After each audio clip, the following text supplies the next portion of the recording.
시청자 여러분 안녕하십니까? BTV 뉴스입니다. 먼저 오늘의 주요 뉴스입니다. 지난 3일 밤 선포된 비상계엄으로 인한 후폭풍이 거세지고 있습니다. 6시간 만에 상황이 종료되긴 했지만 지역에서는 시민사회단체와 정치권을 중심으로 규탄의 목소리가 쏟아지고 있습니다. 대한축구협회장 선거에 나선 2명의 후보가 현재 건립 중인 천안축구종합센터 활용을 두고 기존과 다른 방향을 제시해 논란이 일고 있습니다. 천안시는 논의조차 안 될 일이라며 일축했습니다. 세종시는 자전거 천국이라 불릴 만큼 자전거 이용률이 높지만 관련 절도 사건과 안전사고가 심심찮게 발생하고 있어 대책 마련이 요구되고 있습니다. 유관기관이 캠페인을 전개하는 등 힘을 모으고 나섰습니다. 지난 3일 밤 선포된 비상계엄으로 인한 후폭풍이 거세지고 있습니다. 6시간 만에 상황이 종료되긴 했지만 지역에서는 시민사회단체와 정치권을 중심으로 규탄의 목소리가 쏟아지고 있습니다. 보도에 김장섭 기자입니다. 야당의 탄핵 시도로 행정부가 마비됐다는 이유 등으로 비상계엄을 선포한 윤석열 대통령. 갑작스러운 비상계엄이라는 혼란 속에 4일 오전 1시쯤 국회 본회의장에서 재석 의원 190명 전원 찬성으로 계엄 해제 안건이 가결됐고 이후 오전 4시 30분쯤 윤 대통령이 대국민 담화를 통해 계엄을 해제하겠다고 선언하면서 약 6시간 만에 상황은 종료됐습니다. 하지만 44년 만에 비상계엄이 선포되면서 시민들은 당혹감을 감추지 못했습니다. 깜짝 놀랐어. 이거 있을 수 있는 일이 아니야. 계엄을 선포한다는 게 일방적으로 하는 거 아니야. 모든 게 다 협치를 해야지. 지역 정치권에서도 규탄이 이어졌습니다. 더불어민주당 세종시당은 성명서를 통해 비상계엄 선포는 헌법을 유린한 중대 범죄라고 비판했고 정의당 충남도당도 비상계엄은 내란죄라며 윤 대통령의 탄핵을 요구하고 나섰습니다. 또한 충남도의회 민주당 의원들은 윤 대통령이 국민을 배신하고 나라를 도탄에 빠뜨렸다며 하야를 촉구했습니다. 충남 지역 시민사회단체도 집회를 열고 윤 대통령의 퇴진을 요구하고 나섰습니다. 윤석열은 즉각 퇴진하라! 시민사회단체들은 이번 비상계엄 선포는 명백히 위헌적이며 민주적 질서를 심각하게 훼손하는 행위라고 규탄했습니다. 어느 것 하나 제대로 갖춰주지 않은 반헌법적 비상계엄 선포였습니다. 비상계엄은 해제됐지만 이로 인한 후폭풍이 거세게 몰아치고 있습니다. BTV 뉴스 김장섭입니다. 대한축구협회장 선거에 나선 후보들의 공약 탓에 천안이 술렁이고 있습니다. 후보 2명이 천안에 건립되는 대한민국 축구 종합센터를 두고 기존과는 다른 방향을 제시했는데요. 반쪽짜리가 될 수 있다는 우려 속에 천안시는 논의도 해서는 안 될 일이라고 비판했습니다. 송용환 기자의 보도입니다. 지난 2022년 천안 입장면 일원에 착공한 대한민국 축구 종합센터. 이미 생활체육시설은 조성이 완료됐고 축구 박물관을 제외한 대부분의 시설도 내년에 준공됩니다. 이런 가운데 현재 3파전인 대한축구협회장 선거 과정에서 천안축구종합센터가 뜨거운 감자로 떠올랐습니다. 센터 건립을 주도한 정몽규 회장을 제외한 두 후보가 모두 부정적인 입장을 내비친 겁니다. 먼저 국가대표 축구 감독을 지낸 허정무 후보는 천안과 기존 파주 NFC를 함께 운영해야 한다고 밝혔고 명지대 초빙 교수인 신문선 후보는 주 사무실의 천안 이전을 원점에서 재검토하고 서울에 있는 축구회관을 계속 본부로 쓰겠다는 입장을 내놨습니다. 어렵사리 축구센터를 유치한 천안 지역사회는 황당하다는 반응입니다. 또 긴급 브리핑을 열어 두 후보의 발언은 실현 가능성이 떨어지고 협약 위반이라며 안타까움을 넘어 논의조차도 해서는 안 될 일이라고 비판했습니다. 국가 산하 단체인 대한축구협회가 지방자치단체와 맺은 아주 신뢰를 바탕으로 맺은 협약인데 이 협약을 헌신착처럼 져버리는 이런 식의 논의로 그냥 서로 논쟁을 하다가 또 상황에 따라서는 법률 자문을 통해 손해배상 청구까지 대비하겠다고 밝혔습니다. 그러면서도 자칫 선거 개입으로 비칠 수 있어 후보자에 대한 언급은 피하는 등 말을 아꼈습니다. BTV 뉴스 송용환입니다. 자전거 천국이라 불리는 세종시에서 학원과 상가 밀집 지역을 중심으로 자전거 절도 사건이 심심찮게 발생하고 있습니다. 또 자전거 이용률이 높은 만큼 안전사고 역시 증가 추세에 있는데요. 지역사회가 자전거 도난과 안전사고를 줄이기 위해 힘을 모으고 나섰습니다. 김은순 기자의 보도입니다. 자전거 도로 총 길이만 450km가 넘는 등 자전거 타기 좋은 환경을 자랑하는 세종시. 지난 2019년 기준 자전거 수송 분담률이 6.2%에 달할 정도로 자전거 이용률이 높지만 그만큼 사회적 문제도 야기하고 있습니다. 우선 가장 걱정되는 건 자전거 절도입니다. 올해 1월부터 10월까지 세종에서 발생한 절도 사건 중 자전거 절도가 차지하는 비중은 무려 21%에 달했습니다. 5건 중 1건꼴로 지난 3년간 전국 평균인 6.6%에 비해 3배 이상 높았습니다. 더 큰 문제는 자전거 절도범을 잡고 보니 20대 이하 비율이 70%를 넘는 등 주로 청소년층에서 발생하고 있다는 점입니다. 순간의 호기심과 실수로 범죄자 낙인이 찍힐 수 있는 상황. 현재 전국적으로 자전거 절도를 줄이기 위한 다양한 정책이 시도되고 있는 가운데 경찰은 잠금 장치만 철저히 해도 도난 예방에 큰 효과가 있다고 조언합니다. 저희가 분석을 해봤는데요. 자전거를 잠근 경우와 잠그지 않은 경우 절도 발생 가능성이 4.5배가 차이 납니다. 자전거를 잠그는 게 자전거 절도를 근절하는 가장 좋은 방법이 될 것 같습니다. 인구 증가와 함께 자전거 안전사고 역시 증가 추세에 있다는 점도 걱정되는 대목입니다. 이처럼 자전거 절도와 안전사고가 사회적 이슈로 대두되면서 이를 줄여나가기 위한 지역사회의 노력도 진행 중입니다. 지난 3일 세종시 아름동 일원, 시청과 경찰청, 교육청 등의 유관기관을 비롯해 자율방재단과 방범대 등 봉사단체 회원 200여 명이 참여해 자전거 잠금 생활화와 안전운전을 독려하는 거리 행진 캠페인을 벌였습니다. 자전거 안전에 대한 캠페인 행사입니다. 최근에 어울링 이용객이 늘어나면서 안전에 대한 경각심도 높아지고 있는데 그걸 여러 시민들과 학생들한테 전파하고자 합니다. 특히 이날 캠페인엔 세종시 어린이 안전 히어로즈 단원들이 함께 참여해 최근 사회적 문제로 대두되고 있는 공유 전동 킥보드에 대한 안전 이용을 당부하기도 했습니다. 킥보드 타고 막 2명이서 자전거랑 같이 타고 막 그러는 모습 보면은 저도 저러는데 한번 치일까봐 너무 무섭고 그래요. 저는 저런 사람들 절대로 되지 말아야지 다짐하고 있습니다. 아울러 유관기관이 주기적으로 대책 회의를 열고 자전거와 개인형 이동장치 안전관리 방안을 논의하는 등 교통 안전문화 도시 만들기에 나서고 있습니다. BTV 뉴스 김우순입니다. 아산 선장면 삽교천 일대 철새 서식지가 복원됩니다. 습지 환경 개선은 물론 생태 탐방로와 초원 등도 조성될 예정인데요. 자연환경 복원을 위해 민관이 손을 잡았습니다. 보도에 김장섭 기자입니다. 해마다 청둥오리 등 많은 철새들이 찾고 있는 삽교천의 한 습지. 이곳은 유량 변동에 따라 호소와 습지, 농경지로 변화를 반복해 왔는데 지금은 육지화되면서 습지 기능이 훼손된 상태입니다. 이처럼 자연환경이 훼손된 선장면 하천부지에 철새 서식지가 복원됩니다.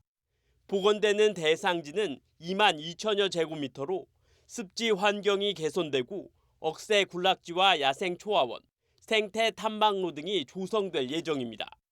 이를 위해 아산시와 한국환경보전원 그리고 현대자동차가 손을 잡았습니다. 협약을 맺은 각 기관들은 자연환경 복원활동 지원과 탐방시설 정비, 복원된 철새 서식지의 장기적인 유지관리 등 역할을 나눠 담당하게 됩니다. 특히 훼손된 국토 생태계 30% 이상 복원이라는 정부 목표 달성을 위한 첫 민간 참여 사례라는 점에서 의미를 더하고 있습니다. 국가라든가 그 공공기관만으로는 부족하기 때문에 지자체와 또 업계하고 같이 협력을 해서 이것을 이루어야 되는 목표입니다. 그래서 이제 이번에 최초로 협약을 맺었는데 그런 의미에서 참 의의가 깊다고 생각합니다.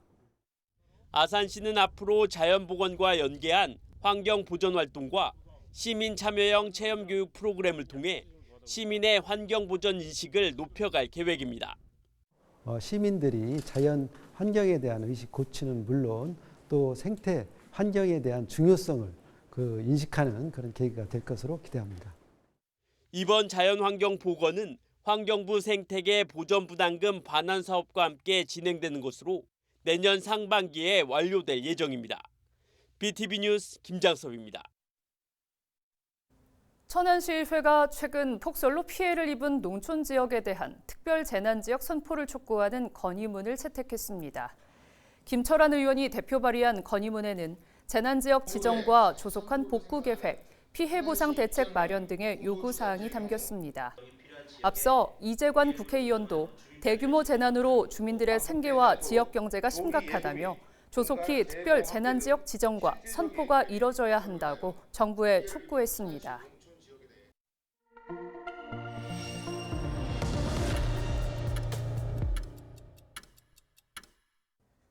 지역 일간지에 올라온 주요 기사를 살펴보는 신문 토파 보기 시작하겠습니다.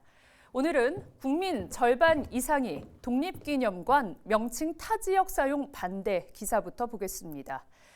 천안시가 여론조사 전문기관에 의뢰해 전국 만 18세 이상 1,000명을 대상으로 여론조사한 결과 응답자의 56.5%가 다른 지역의 독립기념관 명칭 사용에 반대했습니다. 반대 이유는 국민성금으로 건립된 기존 독립기념관의 상징성 훼손을 가장 우려했는데요. 천안에 위치한 독립기념관이 민족을 대표하는 독립운동의 성지로서의 상징성이 있다고 보냐는 질문에 전체 응답자의 96.1%가 그렇다고 답했습니다. 천안시가 이번 여론조사를 실시한 데는 최근 국가보훈부와 경기도 등이 독립기념관 건립을 추진하는 것과 무관치 않아 보이는데요. 박산동 시장은 이번 조사를 통해 독립기념관이 대체 불가한 문화유산임이 확인된 만큼 앞으로도 독립기념관이 가진 숭고한 가치를 지키는 일에 최선을 다하겠다고 강조했습니다. 중도일보는 천안시의회 메타버스 존폐 갈림길 기사를 다뤘는데요. 천안시의회는 지난 2022년 말 2,200만 원을 들여 비대면 소통 창구로 메타버스를 구축했습니다. 의회 청사를 3D로 구현해 가상 홍보관 공간을 운영하고 있는데요. 하지만 올 10월까지 누적 방문자는 11,000명으로 하루 평균 20명도 채 되지 않고 있는 상태입니다.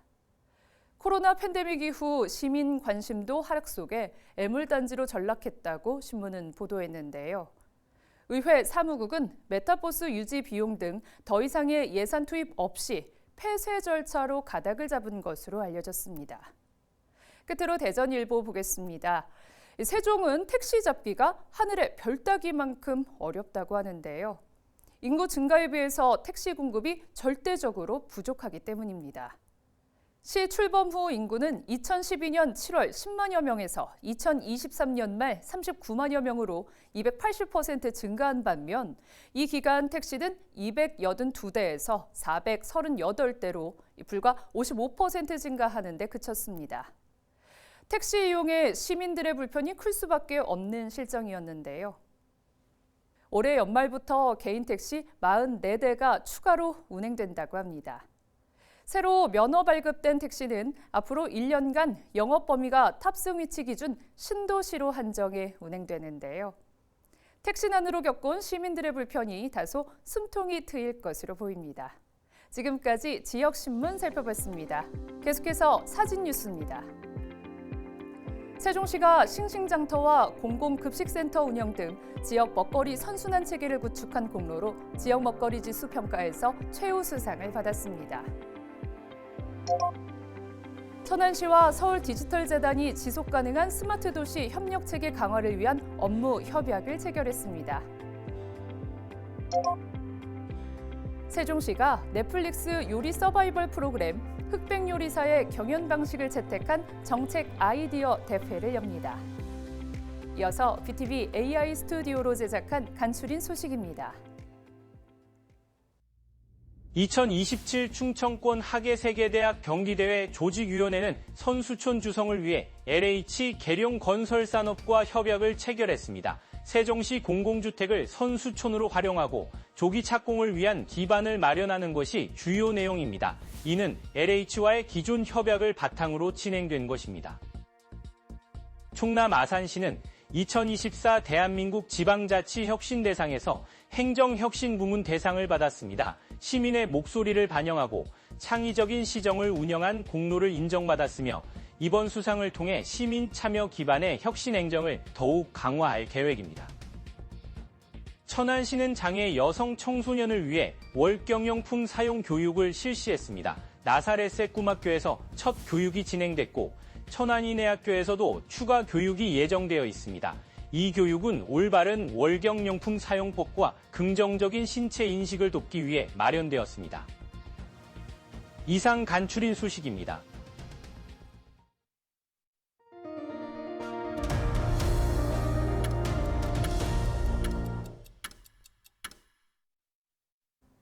앞으로 아산시 은행나무길과 신종호 주변 상권을 이용하면 공영자전거를 무료로 이용할 수 있게 됩니다.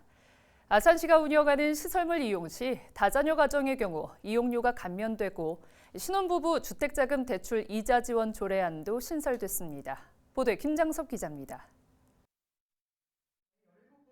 김미성 아산시 의원이 발의한 아산시 자전거 이용 활성화에 관한 조례 일부 개정안이 의회를 통과했습니다. 자전거의 날과 공영 자전거로 용어를 통일하고 유인 대여소 운영과 휴무일을 담고 있습니다. 눈에 띄는 건 바로 공영 자전거 이용료 면제 규정. 자전거의 날 공영 자전거 이용료가 면제되고 시와 협약한 은행나무길과 신정호 주변 상권을 이용했을 경우 공영 자전거를 무료로 이용할 수 있도록 했습니다. 자전거 이용료 면제에 관한 사항을 신설하여 공영 자전거 및 지역 경제 활성화를 위해 개정하는 것으로 적절하다고 판단하여 원안 가결하였습니다. 다자녀 가정의 부담을 줄이기 위해 아산시가 운영하는 시설물의 이용료 감면도 확대됩니다. 대상은 2명 이상의 자녀를 양육하고 막내가 18세 미만인 가정의 부모와 자녀입니다. 도구 아트홀과 환경과학공원 주민편익시설은 이용료의 50%가 감면되고 옹기 발효 음식 체험관은 면제됩니다. 감면은 일부 조례의 시행규칙 개정을 마친 뒤 내년 2월 중순쯤 시행될 예정입니다. 또한 신혼부부 주택자금 대출이자 지원 조례안도 신설됐습니다.